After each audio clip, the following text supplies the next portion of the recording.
Saan niya kinuha yung pasang yun? Kabili, parang umikot siya. Pabaliktad no? Yung pasa niya. Ang dami kasing rejection ay naabot na rin ito si Valenya, ni Jody. Sabi niya, papasa muna ako sa labas. And here's Oliveros trying underneath. And now San Beda Red Lions starting to crash the boards. Tignan natin yung magic ni Valenya. Tignan mo, presence of mind to give the pass to his teammate.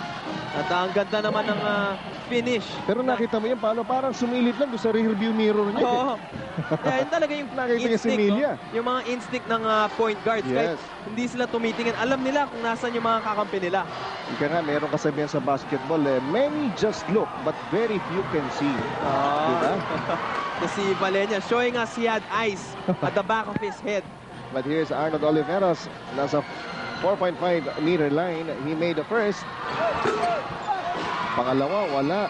But look at Messina trying to save the ball. Yung second effort ng pagkuha ng bola dun sa pagkuha ng mga offensive rebounds. Yun ang bubuhay sa San Beda ngayon, Paolo. Itong San Beda has that advantage pagdating sa rebounds. So they average 42 rebounds a game as against yung 36 lang ng Jose Rizal. De La Rhea, poporma sa malayo. Uy, miscommunication between De La Rhea and also Finullar. Si Finullar turned his back. Akala niya titira na ni De La Rhea. He was going to go for that rebound. Let's see. Kapalit na kalamangan ng JRC down to 7, 34 to 27. Arnold Oliveros trying from long distance. At sayang yun, pinabayaan na lang ni Million na pumunta dun sa outside. Pero sila na yung lumalamang dun sa fast break. They had the numbers on the Red Lions. 5 minutes and 49 seconds to play sa ating first half. Later tonight, mapapanood naman nila ang College of St. Benilde against Letran College.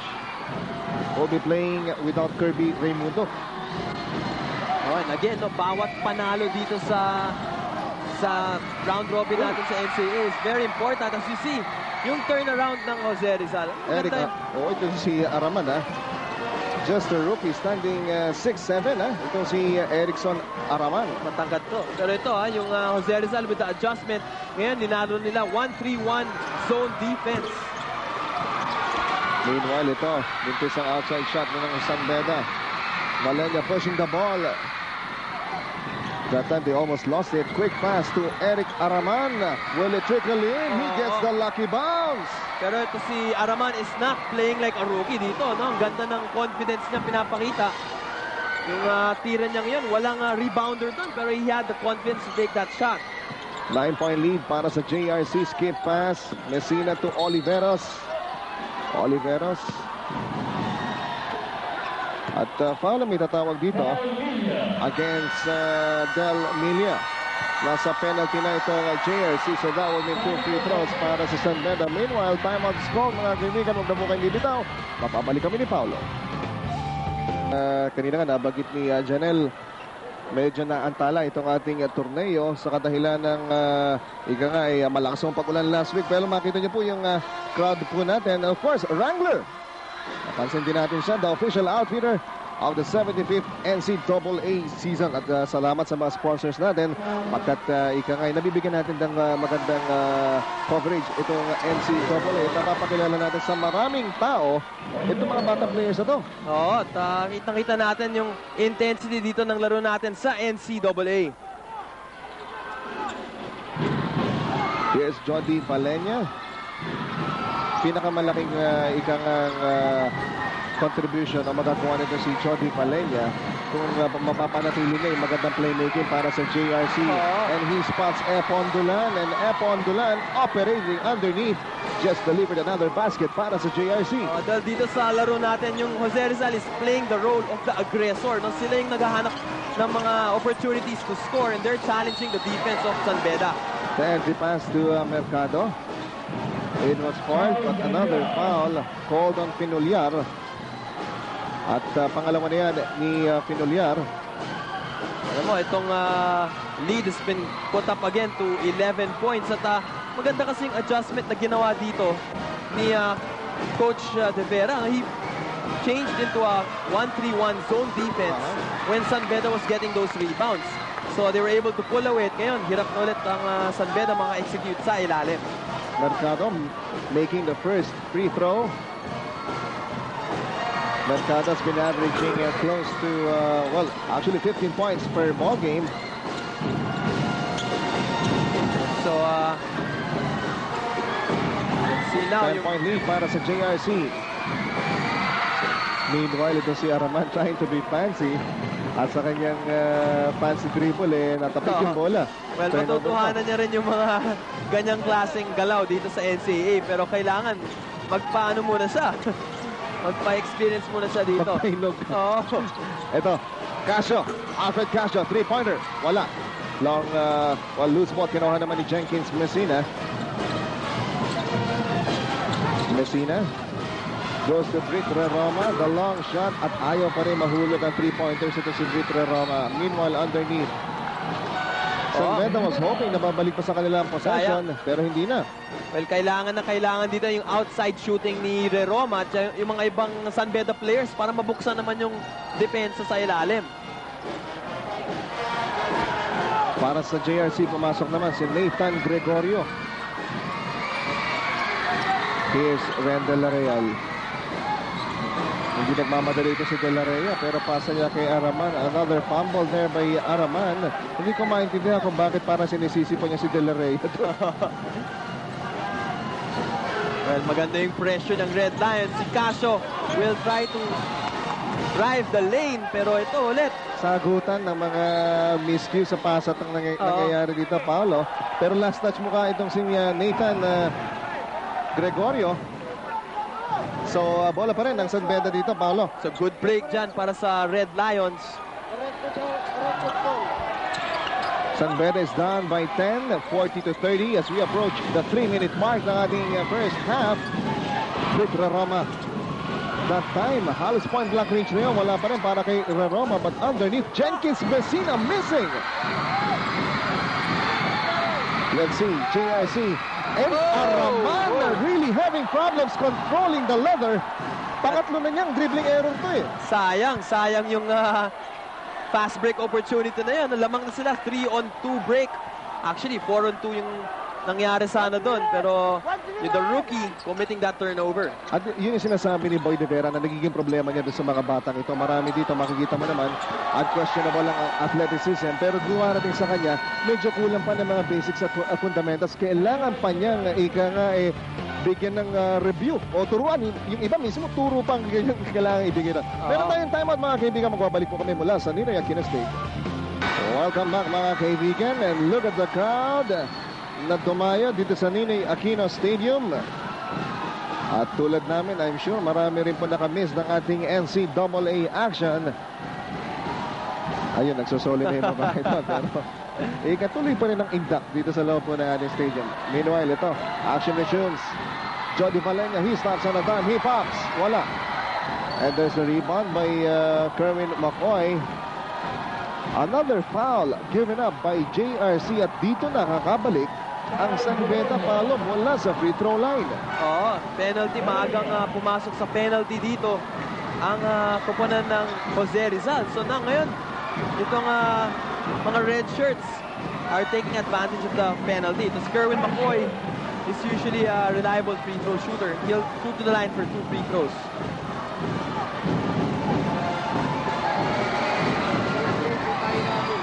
And here's Kerwin McCoy para sa San Beda Red Lions. Para naman sa JRC, bagong pasok sa kanila itong si Vox or Volkert Estacio, who also played for the UAAP. Tubong Taal Batangas itong si Estacio. Later makikita niya sa ating screens yan. That here's San Beda again. May pagkakataon na naman sila dito. Britre Roma dropping it off, pero banging straight into Nathan Gregorio. At offensive foul, yung tawag ito kay Britre Roma. Well, maganda yung positioning ni Gregorio. He sacrificed his body, yung kanyang katawan, ninagay niya dun sa pwesto na dadaanan ni Roma, and he got that charge. Meanwhile, itong San Beda trying to apply pressure sa backcourt, pero nakakawala ang JIC as we approach the 2-minute mark na in first half. Rendel Larea, off-balance shot. He uses the glass for 2. Ito si Rendel Larea. Makikita na natin, no? He has transformed into one of the veterans na dito sa NCAA. Teka. Meanwhile, at meron technical foul tayo dito, Natawagan itong si Epon Dulan. At hindi natin nahuli ang foul. Mukhang may second motion na nahuli itong ating ref. Actually, nahuli ata yung tira ni Epon Dulan. Pero siya ata yung tinamaan bago nakita ng referees yung tinawag nila dito kay Mercado. And Francis Mercado missing the technical free throw. May isa pa.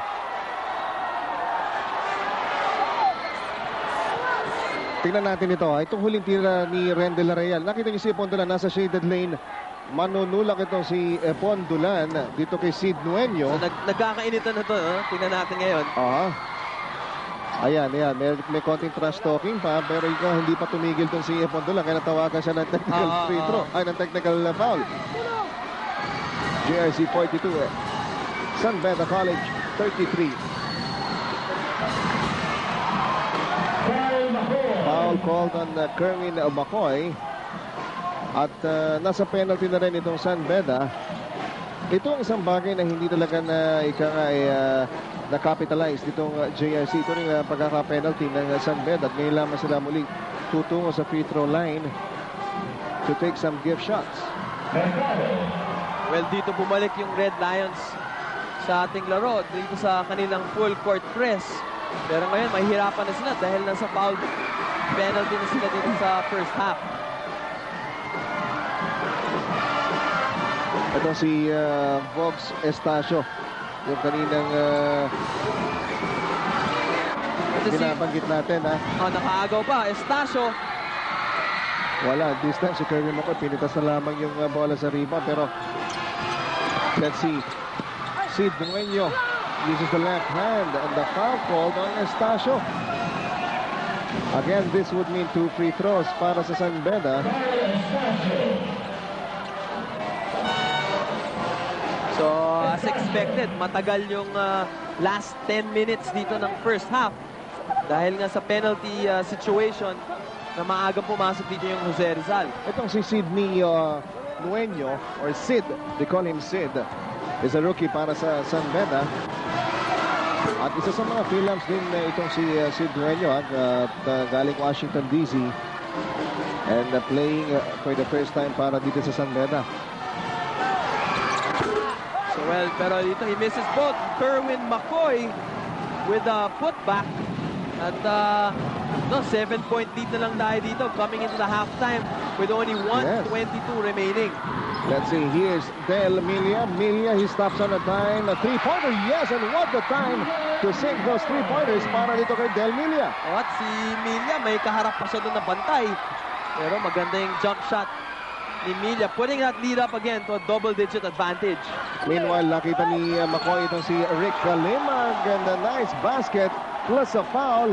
But good recognition by Kerwin Macoy dito kay Ricky Kalimag. Pero ito si Kalimag, already with 12 points and 6 rebounds. Nasa first half pa lang po tayo dito sa NCAA. And Kalimag, kitang-kita natin yung lakas ng batang ito. A lot of potential para sa Red Lion na ito. Yes, at alam mo kanina kung saan talagang rumaratsyada itong JRC Heavy Bombers. Tanging si Kalimag lamang ang pumutok para sa San Beda. At he was able to single-handedly mamanage na hindi lumaki ng husto yung kalamangan ng JRC. At kung hindi nag-deliver ito si Kalimag, baka tambak na ngayon yung San Beda. Another foul from this time from Nueño. So 2 free throws para kay Naning Epon Dulan. Epon Dulan, double digits na rin dito sa ating ball game. 10 points for Epon Dulan. Naning Epon Dulan. Well, 11 points para kay Epon Dulan. Is taking up computer science sa JRC. Favorite player, Virgil Meneses. Well, ganyan talaga yung estilo dito ng Jose Rizal. At exciting rin panoorin itong team na ito. Kerwin Macoy with the stretch, yung kanyang lay-in, hindi bumagsak. Doon nagagamit ni Kerwin Makoy ang kanyang experience dito, Paolo, di ba? At playing in his 5th season para sa San Beda, ay of course, ay itong si Kerwin Makoy, ito marami na ring digmaan, pinagdaanan ito dito sa NCAA. So yung figures kung makikita mo kanina binabagit mo, only ang average siya almost 3 points per ball game lamang, well 5 rebounds. Ang dadagdag niya yung mga veteran smart. Yung kanyang leadership, yes, mabibigay niya dito sa San Beda. Meanwhile, look at Jenkins Messina operating underneath. Wala.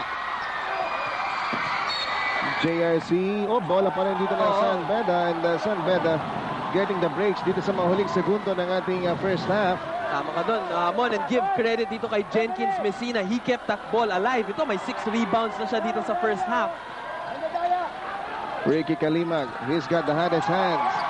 And again, he delivers para sa San Beda College. Grabe yung inilalaro dito ngayon ni Kalimag. 46-41, baba na sa 5 ang kalamangan ng JRC Heavy Bombers. Final 8 seconds ng ating first half. De La Rhea looks at the clock. Milia forcing a long one, air ball.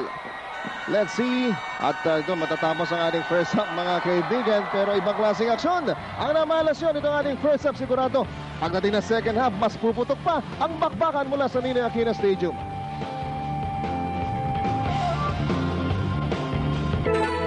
Bombers, kaya naman 46 ang kanilang score, pero nahabol sila ng San Beda College Red Lions at ngayon 5 points na lang po ang lamang ng Heavy Bombers over the Red Lions. Welcome to the halftime at ako po si Janelle So. Ngayon lang po tayo nagbalik dito sa Ninoy Aquino Stadium dahil itong mga nakaraang araw nag-uulan po. Pero dito sa NCAA, umulan man o umaraw, bumagyo at bumaha, nakatayo pa rin po ang mga rings at tumatalbog pa rin po ang bola. Pero bago tayo magkalimutan, balikan po natin yung mga past games.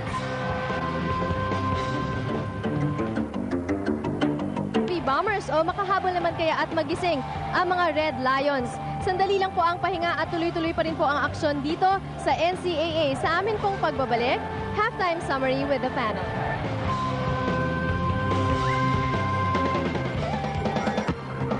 SBC or San Beda College Red Lions, lamang ng 5 ang JRC laban sa Red Lions 46-41. Pero kanina mas malaki yan. Actually, they led by as much as 14 points ng ating first half. At tingnan natin ang ilang mga numero dito, Paolo. Well, ito, no?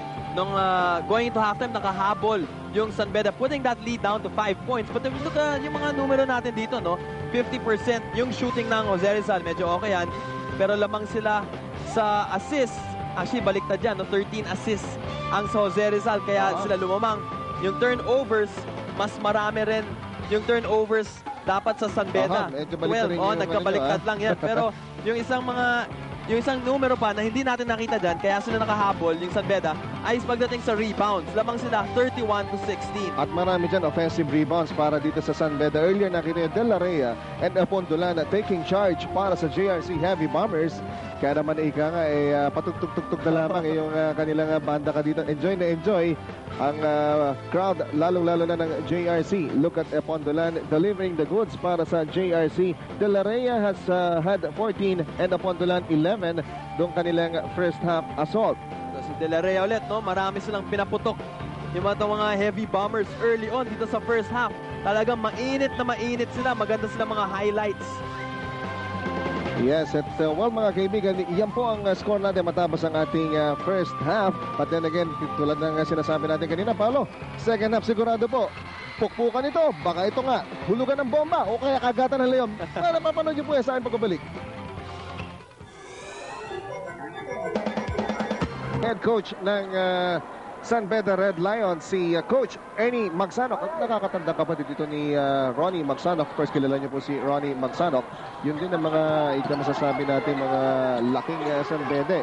But Ernie Magsanok, maraming sports na si Coach niya. Pati basketball, pati football. Actually, mas kilala rin sa football ito si Ernie Magsanok. So rich in San Beda. Yes. Pagdating sa tradition ng kanilang sports. Meanwhile, ito si Kalimag. Quickly, nagpakilala dito sa ating second half.